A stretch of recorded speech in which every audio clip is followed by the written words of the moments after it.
Supply मजेदार concept है, easy concept है। डिमांड में हमने पढ़ा था डिमांड एंड इलास्टिसिटी। इसमें वो दो अलग अलग चैप्टर्स थे, इसमें एक ही चैप्टर में है, तो ज्यादा नहीं है, छोटा सा है, स्कोरिंग है। सप्लाई, डिमांड, डिमांड किसके पॉइंट ऑफ व्यू से होती है? कंज्यूमर। सप्लाई किसके पॉइंट ऑफ व्यू से होती है? Producer. Supply units of a commodity which the producer is willing to supply at a particular price, at a particular price। तो हम प्रोड्यूसर की विलिंगनेस स्टडी कर रहे हैं, इस बात को कभी भूलना मत।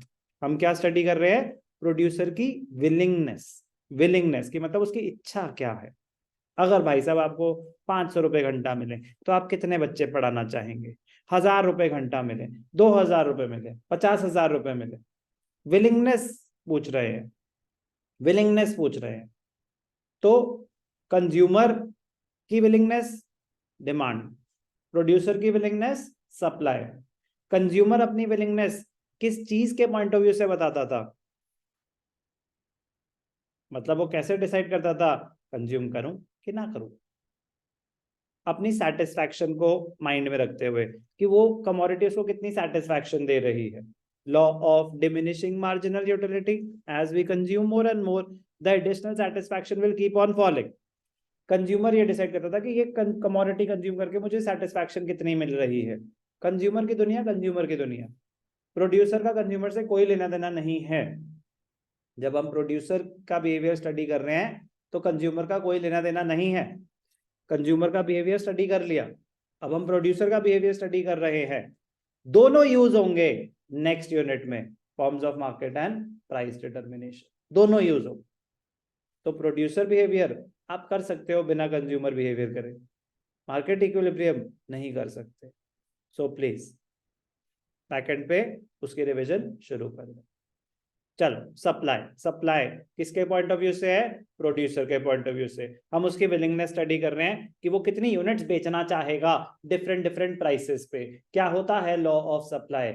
लॉ ऑफ डिमांड में इनवर्स रिलेशनशिप होती थी, सप्लाई में क्या होगी? इनवर्स होगी या पॉजिटिव होगी। प्रोड्यूसर ऑपरेट कर रहा है प्रॉफिट मैक्सिमाइजेशन के लिए, कंज्यूमर ऑपरेट कर रहा था मैक्सिमाइजेशन ऑफ सेटिस्फैक्शन के लिए। Meaning of supply. Supply of a commodity refers to various quantities of a commodity that the producers are willing is a keyword here. The producers are supplying नहीं, the producers are selling नहीं, willing। वो actually बेच पाएंगे कि नहीं बेच पाएंगे वो तो वक्त बताएगा। ये अभी हम उनकी विलिंगनेस स्टडी कर रहे हैं, which the producers are willing to sell at different possible prices of that commodity at a point of time। at a point of time, at a point of time का मतलब होता है कि भाई साहब ये अभी का ऑफर है, 1 महीने बाद जरूरी नहीं है मेरी विलिंगनेस सेम रहे, चेंज हो सकती है। तो supply is measured at a particular point of time. Like demand, supply is also expressed as a relationship between price and quantity। Before we proceed with the meaning of supply, it is important to understand some special features। Supply is a desired quantity। इच्छा study कर रहे हैं, willingness study कर रहे हैं। It indicates only the willingness, that is how much the firm is willing to sell and not how much it actually sells। तो हम क्या स्टडी कर रहे हैं? प्रोड्यूसर की willingness. Supply of a commodity does not comprise the entire stock of the commodity. मतलब entire stock मतलब कि प्रोडक्शन नहीं बता रही वो, प्रोडक्शन आउटपुट एक अलग टर्म होती है, सप्लाई एक अलग टर्म होती है। सप्लाई ये बता रहा है इस प्राइस पे इतनी यूनिट्स बेचूंगा मैं। इसका मतलब ये नहीं कि मैंने इतनी ही बना रखी हैं, होंगी मेरे पास और भी, हो सकता है ना हो सकता है हो, बट इस प्राइस पे मैं इतनी यूनिट्स बेचना चाहता हूं। आप थोड़ा ज्यादा प्राइस देंगे, ज्यादा बेचना चाहूंगा। प्रॉफिट मैक्सिमाइजेशन के लिए बैठा है प्रोड्यूसर। तो supply of a commodity does not indicate the entire stock.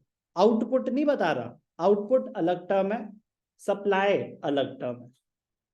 It indicates the quantity that the firm is willing to bring into the market at a particular price. For example, supply of TV by Samsung in the market is not the total available stock of TV sets. It is the quantity which Samsung is willing to bring into the market for sale at a particular price. उस price पे Samsung कितने TV लाना चाहता है, वो total stock नहीं बता रहा. स्टॉक का मतलब क्या होता है सर? स्टॉक का मतलब आपके टोटल प्रोडक्शन कितनी हुई, आपके पास टोटल सामान है कितना. सप्लाई एक पर्टिकुलर प्राइस पे आप कितनी यूनिट्स बेचना चाहते हैं. दो अलग चीजें हैं, दो बिल्कुल अलग चीजें. Supply is always expressed with reference to price.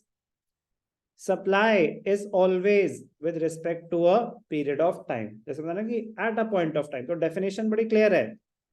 Different quantities of a commodity that a producer is willing to sell at a particular price at a particular point of time at different prices but at a point of time. मतलब different prices in the sense 100 रुपए है तो इतनी unit बेचूंगा, 200 है तो इतनी unit. तो different price पे आपकी willingness but at a point of time. At a point of time मतलब आज अगर हम मेजर कर रहे हैं तो ये आज की ऑब्जर्वेशन है. 2 महीने बाद चेंज हो सकती है, 4 महीने बाद चेंज हो सकती है. अब गर्मियां हैं, एयर कंडीशनर बेचता हूं तो विलिंगनेस क्या होगी? ज्यादा प्राइस चार्ज करूंगा कि 50,000 रुपए दोगे तो 5 यूनिट, 40,000 रुपए दोगे 2 यूनिट दे दूंगा. पॉइंट समझ में? तो उस चीज की डिमांड हाई है.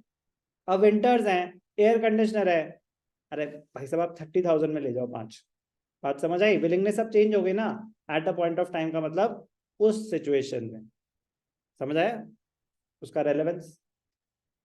Supply is always with respect to a period of time. Supply is the quantity which the firm is willing to supply during a specified period of time. Due to this reason, supply is a flow variable during a period of time. मतलब over a period of time कितना supply करना चाहेंगे. अरे अभी का ही है, इस हफ्ते का ऑफर है. The supply is the quantity of a commodity that a firm is willing and able to offer for sale at given price during a period of time. तो क्या क्या इसके essential elements हैं definition में? Quantity of a commodity which the producer is willing to sell at different prices of the commodity during a given period of time. तो meaning of supply में किसी को कोई doubt?